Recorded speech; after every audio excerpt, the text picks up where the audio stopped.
What's up, everybody? It's your boy DJ 730, and I'm back with another one with a late night upload. So, man, we're gonna get into it just like this. We're gonna do Larry Bird most hilarious trash talking story, man. So we're gonna get into it just like this. Like I said, it's your boy DJ 730. I'm gonna keep the videos coming, and I'm finna start switching up to Stilo. So I'm probably not gonna drop another Larry Bird video for like 3-4 days. So I'm gonna flood y'all this weekend with him. So I ain't gonna hold y'all up too much longer. Let's get into the video. Let's go. There's only two things really Larry ever said to me. My rookie year, Dennis Johnson was shooting a free throw, and I was back with Larry. And he came up and patted me on the butt and said, "Keep working hard, Reggie. You're going to be a great one." And, you know, I played it cool, but I'm saying inside, like, oh my God, Larry Bird just said, keep working hard. Just keep working hard. You're going to be a great player. And this is, you know, I'm like, wow, you know, Larry said this. So, I mean, I've been around the greats, but for Larry Bird to say this to me, fast forward to 2 years later, and we're playing the Celtics in Market Square Arena at the time. Gets it inside to Bird. Larry wheels to the lane, left hand. Ready. Bird is left open from 20 feet, and he buries it. We were playing in Market Square Arena, and we had a chance to beat the Celtics at home, which never really happened. This is Reggie Miller, the rookie #1 pick from UCLA. Okay, dude. Reggie Miller, three-point hoop. There comes a time when you shouldn't search out a better shot. That's when you're too close to it. Miller. Time out. I know it was in the era where they say the lingo was different, but my man just yelled out, "Yep, Reggie Miller with the 3-point hoop." I understand, y'all, the language was bad and it was different back in the day. But he didn't say the 3-point shot. The 3-point hoop is crazy. It's crazy. I'm just had to put that out there real quick. Again, two in a row. Two three-point hoops in a row by Reggie Miller. Indiana leads by 9. He said it again, 3-point hoops. Like, what the fuck? Celtics need a timeout. And it was a close game, but they were going to end up winning it. Now Bird goes around Tisdale, left-handed hook. Wow, whoa, Percy, spectacular. Larry Bird. Celtics trail by a point. Bird, the fall away, gets it. Celtics lead for the first time since they were ahead in the first quarter. And he was at the free throw line trying to ice the game. He's at the free throw line. And gamesmanship, and talking a little bit, you know, I'm going to try to, you know, throw off his rhythm, thinking I'm going to throw off Larry Bird's rhythm. And, you know, as the official goes to give the guy the ball, you know, you'll cross the lane, like, hold up, you'll cross the lane and, you know, just try to ice the shooter a little bit. You know, I did that once, and then I kind of did it again, right? So he gets the ball from the official dribblers once. He's like, "Reggie, are you freaking kidding me? Yeah, Reggie, are you fucking kidding me?" And I'm on the line, and I was like, "Hey, you know, saying something." And he dribbles and stops and looks at me and says, "Don't you know who I am?" He's like, "I am the best shooter this game." And he's saying it out loud so everyone can see. I'm like, oh my God, he's outing me at my home in front of all my family and friends. I'm the best shooter this game has ever seen. Wow. I knocked it down. And after that, I really didn't say nothing else to him. I'm the best shooter this game has ever seen. You think you're going to be able to ice me as he's talking? Next one, wow. I'm like, damn. I walked to the other side, and Kevin McHale goes, "Yeah, that was kind of stupid of you to do something like that, right?" I'm like, oh, shit. And as Larry Bird demoralized Reggie Miller as a player, just a few years later, Larry Bird would end up as the coach of the Reggie Miller-led Indiana Pacers, where they took Michael Jordan's Chicago Bulls all the way to Game 7 of the 1998 Eastern Conference Finals. Guys, I tell you though, Reggie, them years I was there, you had good teams. We did? You guys were good. And my whole thing then was to Rick Carlisle and Dick, I said, how do we convince these guys how good they are? He said, well, they'll wake up one day and realize it. I said, I think they know they're good, but these guys are championship good. And I don't think deep down you guys really thought you could win it. I thought you could. Miller for three. He felt it, caught it, tough turn the opposite way, and it was clean. And if you remember, y'all had like a lead in the fourth quarter, like a 12-point lead. Stop. I made 2 straight shots. Bushler's on Rose. Around an Antonio Davis screen with a jump shot that evens the issue at 69. Not what Phil Jackson had in mind. Rose hit the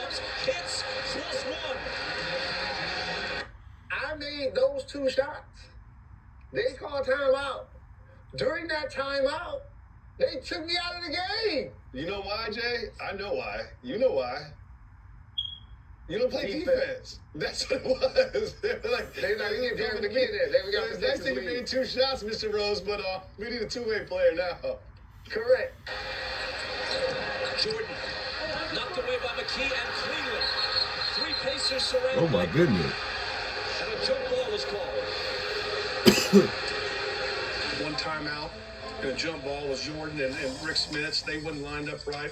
We could have stole the tap and went down and scored. And I said, If we get that possession, we get that and possession, score two, then we run it out.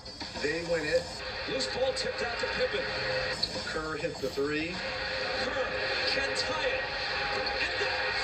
Kurt smacked that motherfucker. And on that run, for the 6th time in 8 years, for the Chicago Bulls. And I was pissed. And ain't nobody in the world care that I ain't played the last 5 minutes, but I did.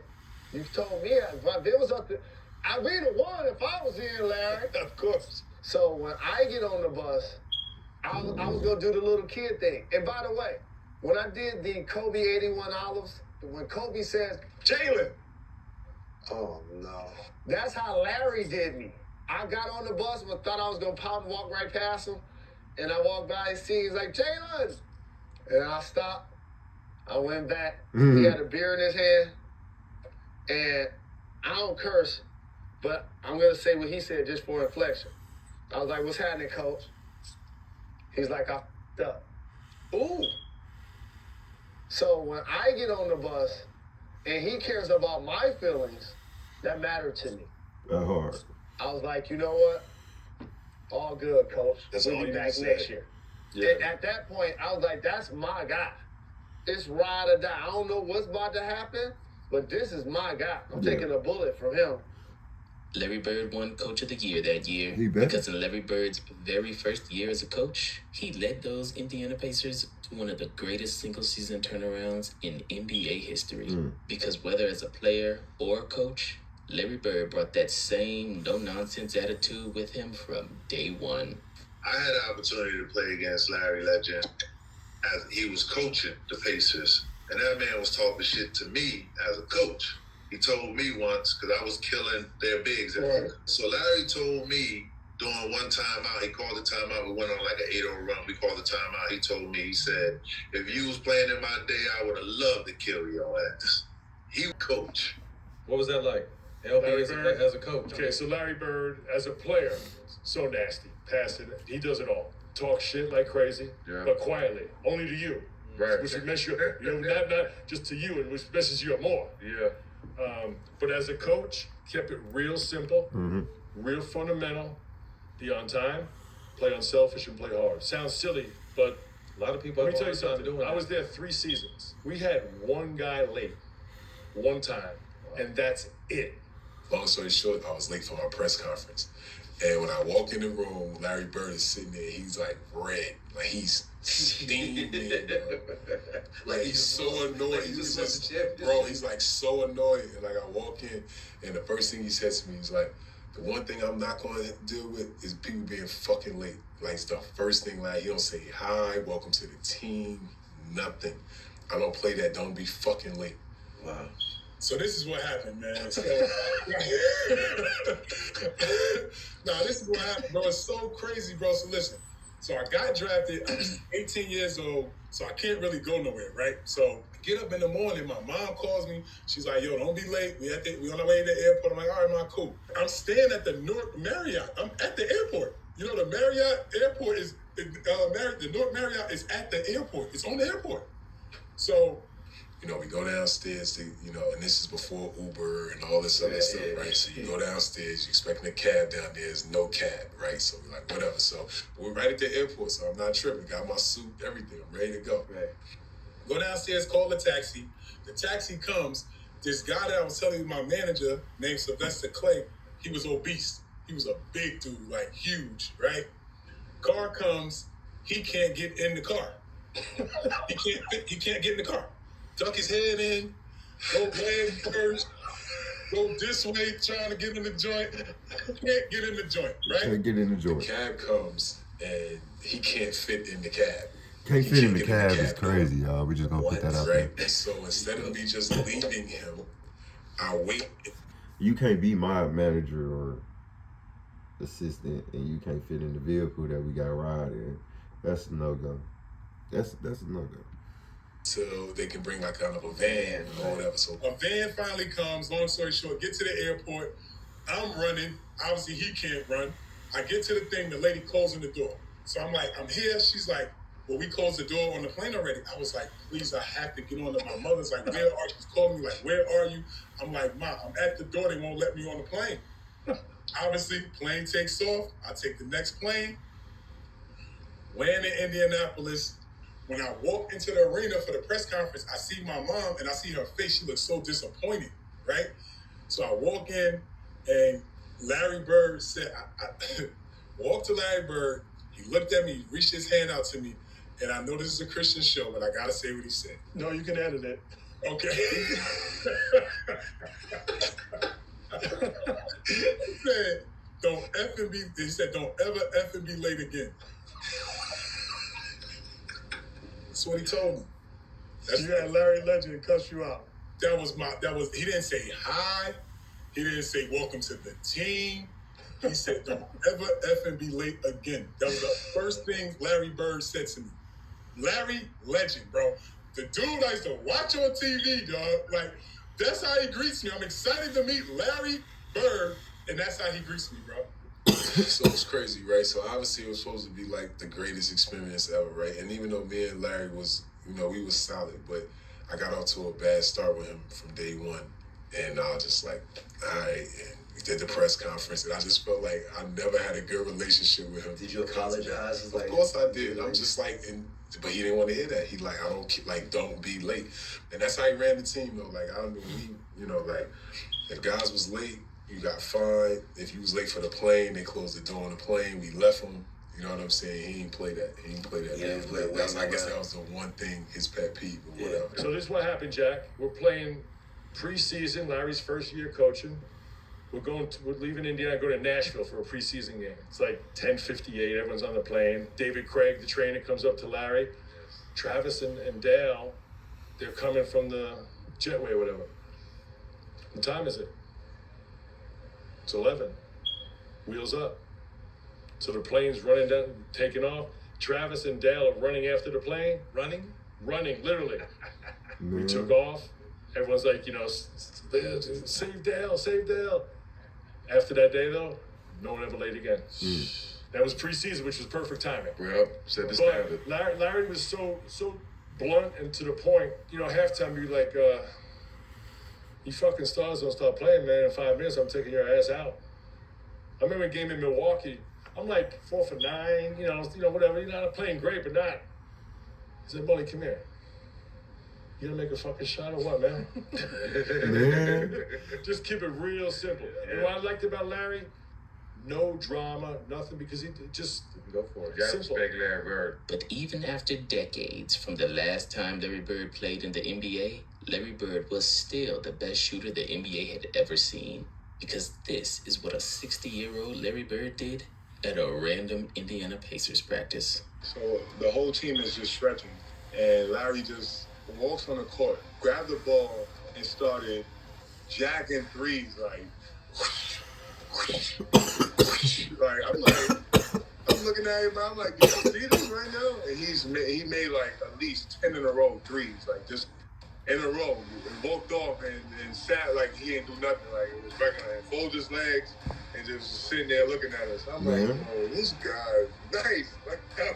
I'm like, man, that's a legend right there. Even at 60 years old, Larry Bird was still a cold-blooded killer on the court, even if he never quite looked the part. You remember the story when we for some reason we were in the layup line, and Reg and I, as the captains of the team, I don't remember what we had to go back. People are not gonna believe this. I don't remember what we had to go back and talk to Larry Bird about before the game. 20 seconds on the clock, we're getting layups. Reg and I jog off the court, go into the back. We go back into the locker room, and we're like, where's Coach? Where's Coach Bird? And they're like, oh, he's in his office. We go to his office. He's not in his office. we're like, the trainers are back there. We're like, hurry up, we got to get back out to the court. Like, where is he? So we head back to the shower because, we had to ask him this question, before we got out there. We go around the corner. Larry Legend sitting in a chair. He's got a pack of Newports. Just smoking away. Oh, what you guys need? We're like, we're good, coach. Don't worry about it, right? We're good. We're good. He's like, all right, I'll see you guys out there in a few minutes. I look at Jack. Jack looks at me. He's like, did we just Larry in there smoking a Newport? Right? We're like, this is Larry Legend. Did y'all ever bring it up to him? No. And it's documented the worst first half that it started back in the day. Oh my God. I couldn't make a shot. We were mentally going. Out here, what we just witnessed affected us. Y'all mind you, remember now how we look at Larry Bird in our eyes. Number one, we played against him. I patterned my game after Larry Legend. So this is how we looked at Larry. So for us to walk around the corner and see him just sprawled out on a chair. Deep inhale. Is it? What y'all need? Like, it wasn't a camera roll. Like, he was shocked, like, oh, God. Here's our captains. It wasn't anything like that. That is hilarious, man. Well, like I said, man, it's your boy DJ 730, man. We just listen to the funniest stories about Larry Bird. So, like I said, man, I ain't gonna drop another video until, Tuesday. But I am gonna flood y'all with hella videos this weekend with the Birdman himself, Larry Legend. But like I always say, make sure you subscribe to the channel. Make sure you get comments and commentate. And make sure you like this video all the way up. This your boy DJ 730. I'm out.